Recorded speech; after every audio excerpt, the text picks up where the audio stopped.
কয় মিনিট রয়েছে, কয় মিনিট? ঠিক আছে দে মোরা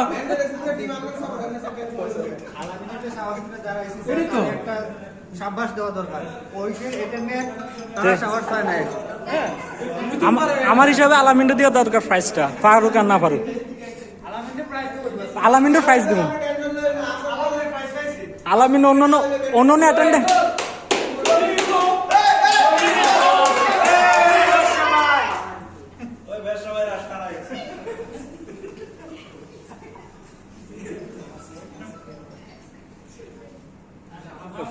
ফয়সালের হাতকে এটাকে হাঁস বানাইতেছে না সাপ বানাইতেছে আল্লাহ জানে।